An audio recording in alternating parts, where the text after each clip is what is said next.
ये है दुनिया की सबसे खतरनाक जेल। यह जेल भारत की धरती से हजारों किलोमीटर दूर अंडमान निकोबार आइलैंड के पोर्ट ब्लेयर में मौजूद है। इस जेल को समुद्र के बीचों बीच बनाया गया है ताकि कोई भी कैदी इस जेल को छोड़कर भाग न पाए। एक बार इस जेल से 238 कैदियों ने भागने की कोशिश की थी, लेकिन उनमें से एक भी कैदी नहीं बच पाया। इस जेल में हमारे देश के फ्रीडम फाइटर वीर सावरकर को भी कई सालों तक कैदी बनाकर रखा गया और बाद में उनको तरफा तरफा कर मार दिया गया। इस जेल का नाम सुनते ही कैदियों की रूहें कांप जाती है। कहते हैं कि इस जेल में न जाने कितने ही भारतीयों को फांसी की सजा दी गई थी। इसके अलावा कई तो दूसरी वजहों से भी मर गए थे, लेकिन इसका रिकॉर्ड कहीं मौजूद नहीं। इसी वजह से इस जेल को भारतीय इतिहास का एक काला अध्याय कहा जाता है। सवाल ये उठता है कि काला पानी की सजा आखिर क्या है और ये इतनी खतरनाक क्यों है। इससे पहले अगर आप ऐसी वीडियोस मिस नहीं करना चाहते हैं तो अभी हमारे चैनल को सब्सक्राइब करें। अंग्रेजों के जमाने में काला पानी की सजा दी जाती थी।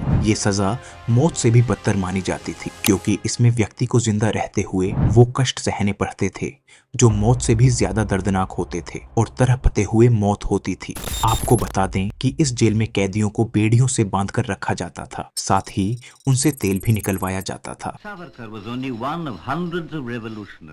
यह सजा किसी भी कैदी के लिए बेहद ही खौफनाक थी। काला पानी की सजा बीते जमाने की एक ऐसी सजा थी जिसके नाम से कैदी कांपने लगते थे। आखिर इस जेल को किसने बनवाया था और इसके पीछे क्या मकसद था, चलिए जानते हैं। इस जेल को अंग्रेजों ने फ्रीडम फाइटर्स को कैद करने के लिए बनाया था। इस जेल की नींव 1896 में रखी गई थी और ये 1906 में बनकर तैयार हुई थी। इस जेल में 698 सेल्स बनाई गई है, जिसमें एक सिंगल सेल में एक ही कैदी को रखा जाता था। इस जेल को एक सेलुलर जेल के नाम से भी जाना जाता है। आखिर इस जेल का नाम सेल्यूलर जेल क्यों रखा गया, उसके पीछे एक इम्पोर्टेंट रीजन है। इस जेल का नाम सेल्यूलर पढ़ने के पीछे एक वजह है। हर कैदी को अलग अलग ही रखा जाता था ताकि वो एक दूसरे से बात न कर सके। 3 मीटर की ऊंचाई पर वेंटिलेशन बनाए गए थे। यहाँ का अकेलापन कैदी के लिए बहुत भयानक होता था। हर कैदी के लिए अलग सेल होने के कारण ही इस जेल का नाम सेल्यूलर जेल रखा गया। इस जेल की बाउंड्रीज को जानबूझकर छोटा बनाया गया है, लेकिन फिर भी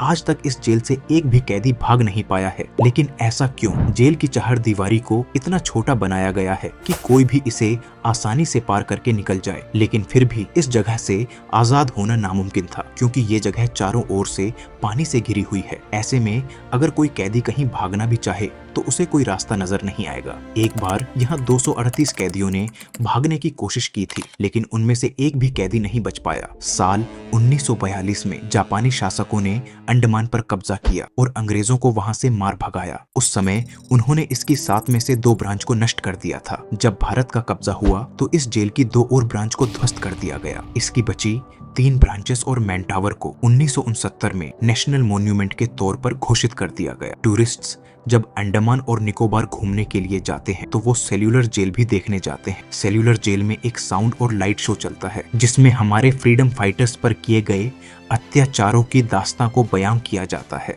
दोस्तों, अगर वीडियो पसंद आया तो वीडियो को लाइक करके चैनल को सब्सक्राइब करना न भूले।